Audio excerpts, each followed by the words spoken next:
Hello बच्चों, स्वागत है आपका हिंदी निवास में। मैं पद्मलता। पिछले क्लास में हम लोगों ने 8वीं कक्षा प्रथम भाषा में से एक उपवाचक पढ़ा था जिसका नाम था खेल जहाँ मैदान वहाँ। जो हमने पिछले क्लास में पार्ट 1 में जो है आधा ही लेसन पढ़ा था, तो रिमेनिंग जो आधा लेसन है वो आज हम पूरा करेंगे। तो पाठ शुरू करने से पहले हमने जहाँ तक पढ़ा था उसे थोड़ा सा रिवाइज कर लेते हैं। यह उपाचक जो है ज्ञान चतुर्वेदी की लिखी हुई कहानी है। जो उनके घर के सामने जो उबड़ खाबड़ मैदान था, उस मैदान में बच्चे क्रिकेट खेलने आते थे। बच्चों की स्कूल बस जो थी 8 बजे थी और बच्चे 7 बजे ही क्रिकेट खेलने उस मैदान में पहुंचते थे। टीम का सिलेक्शन जो है, जो उम्र में थोड़े बड़े बच्चे थे और पर्सनालिटी में जो बड़े बच्चे थे वो टीम सिलेक्शन करते थे। और टीम सिलेक्शन करते समय किस तरह टीम सिलेक्शन किया जाता था ये हमने पिछले क्लास में पढ़ा था। और बच्चे पहले जो है कौन से बॉल से खेलते थे और फिर बाद में उन्हें उस बॉल को क्यों बदलना, इसके बारे में भी हम लोगों ने पिछले पार्ट 1 में पढ़ा था। पहले बच्चे जो है क्रिकेट का जो असली बॉल होता है कॉर्क बॉल, उससे खेलते थे। लेकिन खेलते समय जो है उस ग्राउंड में जो सज्जन बस के लिए बस पकड़ने जा रहे थे, उस सज्जन को वो बॉल लगने से वे बेहोश हो गए थे। और उस समय जो है उनकी जो झोली थी वो किसी ने चुरा ली थी। बच्चे डर के मारे 2 दिन तक वहाँ फटके भी नहीं थे। 2 दिन के बाद जब पहले जैसा शुरू हो गया तो फिर बच्चों ने उस मैदान में आना शुरू कर दिया। फिर वे क्रिकेट खेलने लगे। लेकिन उसी वक्त बच्चों ने तय किया था कि अब हम कॉर्क बॉल से नहीं, किरमिच की बॉल से यानी कैनवास के बॉल से खेलेंगे। और तब से उन्होंने किरमिच की बॉल से खेलना शुरू कर दिया। और उस सज्जन ने भी उन बच्चों को माफ़ कर दिया था। तो यहाँ तक हमने पार्ट 1 में पढ़ा था। अभी रिमेनिंग जो लेसन है हम पार्ट 2 में पढ़ेंगे। तो चलो बच्चों, पाठ शुरू करते हैं। और पाठ का नाम है खेल जहाँ मैदान वहाँ, जो ज्ञान चतुर्वेदी की लिखी हुई कहानी है। खिलाड़ियों का चयन होने और 2 टीमें बनने में ही रोजाना 7:15 बज जाते हैं। 8 बजे स्कूल बस आ जाती है। 45 मिनट शेष बचते हैं और दोनों टीमों को बैटिंग करनी होती है। दोनों की एक एक पारी होनी है। कैसे होगा? पर हो जाता है। 45 मिनट में ही छक्के से लेकर रन आउट तक सब कुछ संपन्न हो जाता है। अपने आप को कपिल देव मानने वाला बॉलर लंबे रन अप की गुंजाइश छोटे से मैदान में न होने के कारण दूर सड़क से दौड़कर आता है और बॉल अनाप शनाप फेंक देता है। गेंद पिच के गड्ढों से टकराकर आप ही आप लेग ब्रेक, बम्पर, गुगली और स्विंगर इत्यादि कुछ भी हो सकती है, परंतु क्रेडिट बॉलर को पूरा मिलता है। देखिए बच्चों, इस पैराग्राफ में क्या बताया है कि जब दोनों टीमों का सिलेक्शन हो जाता था तब तक तो 7:15 बज जाते थे और स्कूल बस 8 बजे आती थी।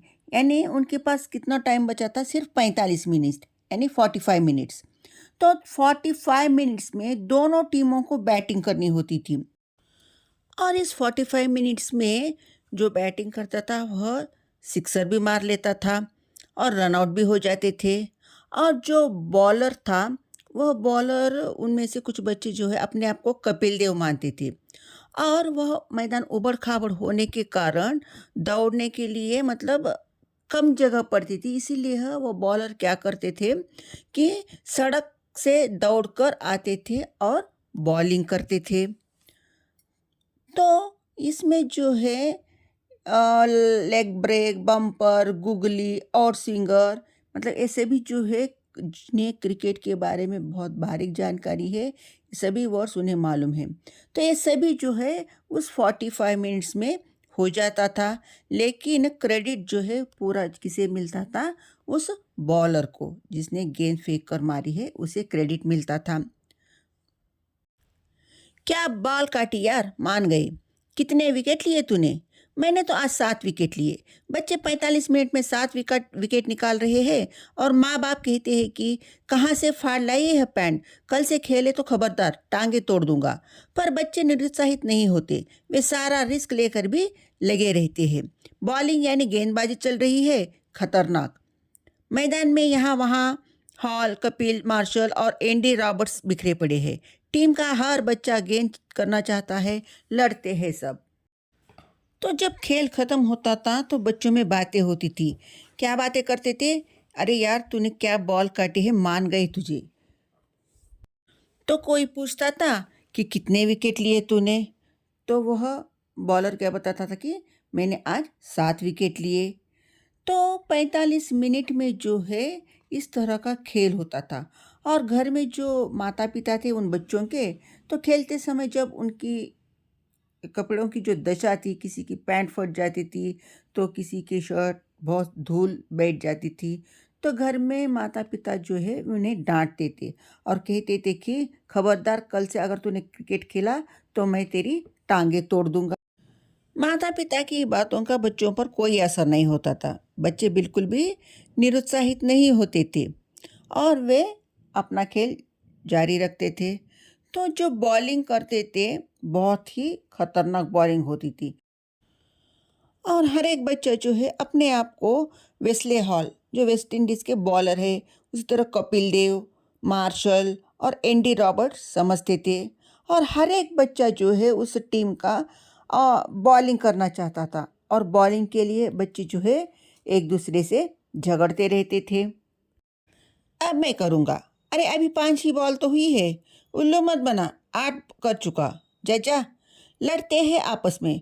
फिर तय होता है कि सभी को एक एक ओवर मिलेगा और जल्दी गेंद करनी होगी। लंबा रनअप नहीं चलेगा क्योंकि बस आने वाली है। सब बॉलिंग करते हैं। सभी किरमिच की घिसी पिटी बॉल को स्कूल की सफ़ेद पेंट से रगड़ते हैं। सबकी गेंदबाजी सफल तथा तेज है। पीछे के गड्ढे, पत्थर, उतार चढ़ाव वाली सतह सभी की बराबर मदद करते हैं। सनसनीपूर्ण गेंदबाजी चलती रहती है। इसका तात्पर्य यह कदापि नहीं है कि बैटिंग झोल खा रहे हैं। नहीं, कभी नहीं। बल्लेबाजों के तेवर तो देखते ही बनते हैं। जो टीम बॉलिंग करती थी उस टीम का हर बच्चा जो है बॉलिंग करना चाहता था और बच्चे जो है आपस में झगड़ते थे कि मैं करूँगा, मैं करूँगा। तो जो बच्चा बैटिंग करता था वह कहता था कि अभी तो 5 बॉल ही हुए हैं। तो दूसरा बच्चा कहता था कि नहीं नहीं, 8 बॉल कर चुका है। इस तरह वे आपस में झगड़ते थे। फिर बाद में जो है सभी बच्चे तय करते थे कि हर एक को जो है एक एक ओवर मिलेगा और उसमें भी जो है बच्चे रूल्स बनाते थे कि जल्दी जल्दी बॉलिंग करनी है और लॉन्ग रन अप नहीं चलेगा क्योंकि बस आ जाएगी। 8 बजे बस आती थी और सभी बच्चे जो है उस टीम के बॉलिंग करते थे। और हर एक बॉलिंग करने वाला बच्चा जो था वह किरमिच की जो बॉल थी, कैनवास की जो बॉल थी, उसे जो है अपनी सफ़ेद पैंट से रगड़ रगड़ कर बॉलिंग करता था। हर एक बच्चे को एक एक ओवर मिलता था, यानी 6 बॉल, एक ओवर में 6 बॉल होते हैं। तो इसका मतलब ये नहीं था कि बच्चे कॉम्प्रोमाइज़ हो जाए। झोल खाना एक मुहावरा है। झोल खाना का मतलब होता है उतर जाना। तो एक ओवर मिला, इससे बच्चे जो है कॉम्प्रोमाइज़ नहीं होते थे बॉलिंग में। हर एक बच्चा का जो है तेवर देखने के लायक था। उनमें हर बच्चा अपने आप को गावस्कर या कपिल समझ बैठा। घुमाकर मारो, यहाँ बल्लेबाजी का यही सिद्धांत है। कैसी भी गेंद आए या परिस्थिति हो, मारो घूम के। यह सिद्धांत सफल भी हो जाता है। जिसका बल्ला गेंद से लग गया, चौके से कम नहीं जाती थी गेंद। 4 कदम पर ही तो चौके की सीमा रेखा है। सारे बच्चे चौका लगा लेते हैं। किरमिच की गेंद उछलती बहुत है, सो छक्के भी सभी लगा डालते हैं। मिनटों में स्कोर 50 से 100 पहुंचता है। आज मैंने 30 बनाए, मैंने भी। सभी खूब बनाते हैं, परंतु पारी 20 मिनट में समाप्त। बैटिंग करने वाला हर एक बच्चा जो है अपने आप को गावस्कर या कपिल समझता था और घुमाकर मारना जो है यह बल्लेबाजी का सिद्धांत है। तो बैट को घुमाकर मारने से जो है गेंद कैसी भी परिस्थिति में आए, वह बैटिंग करने वाला घुमाकर मारने से सफल हो जाता था। बल्लेबाजी का मतलब होता है बैटिंग। और जिसका बल्ला गेंद से लग गया, चौके से कम नहीं जाती थी गेंद। 4 कदम पर तो चौके की रेखा थी, मतलब अगर उस बाउंड्री से बाहर जाती है बॉल तो 4 रन बन गए। अगर उछलकर उस बाउंड्री से बाहर जाती है ऊपर से गेंद, तो 6 रन बन गए। तो इस तरह बच्चों ने जो है अपने खेल में नियम बनाए थे। तो उस नियम के अनुसार अगर उस बाउंड्री को पार कर गई गेंद तो 4 रन मिलते थे। अगर उछल कर बाउंड्री पार करती है वह गेंद, तो 6 रन मिल गए थे। और किरमिच की गेंद जो है बहुत उछलती थी, इसलिए जो है हर एक बच्चा जो है स्कोर करता था, वो भी कितना, 50 से 100 स्कोर।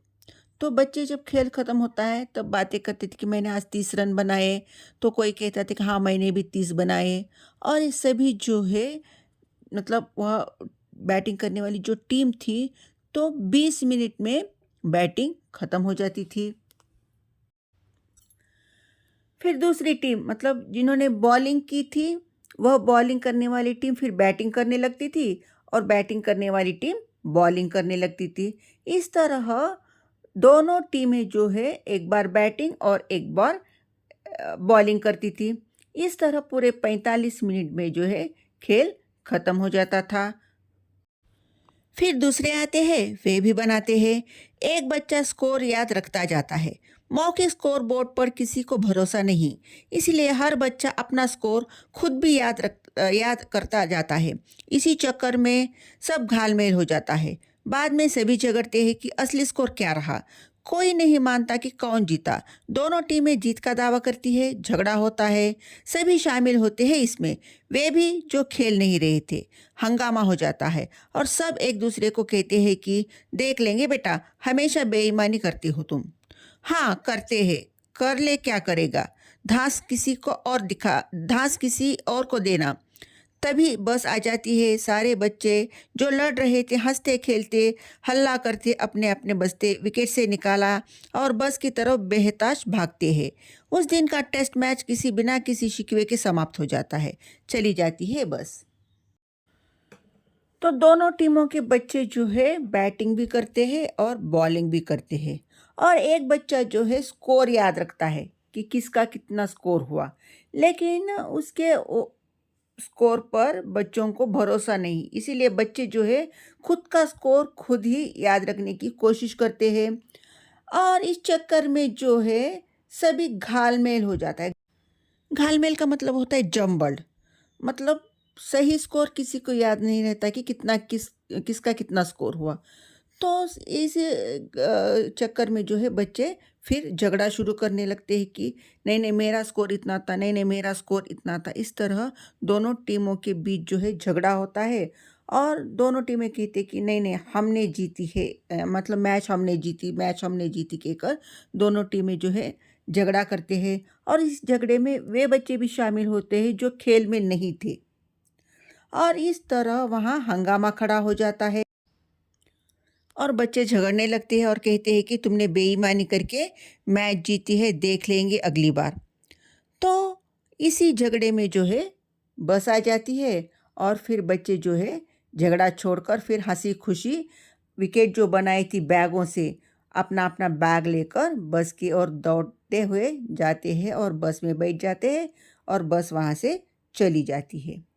तो लेखक ने अंत में ये कहा कि जब बस चली जाती है तो उस दिन का मैच जो है बिना किसी शिकवे के समाप्त हो गया। तो बच्चों हमारा पाठ भी यहीं समाप्त हो जाता है। तो आशा करती हूँ कि आपको पाठ ज़रूर समझ आया होगा। अगर पाठ समझ आया है तो लाइक कीजिए, शेयर कीजिए, सब्सक्राइब कीजिए। फिर नए पाठ के साथ मिलते हैं, तब तक के लिए धन्यवाद।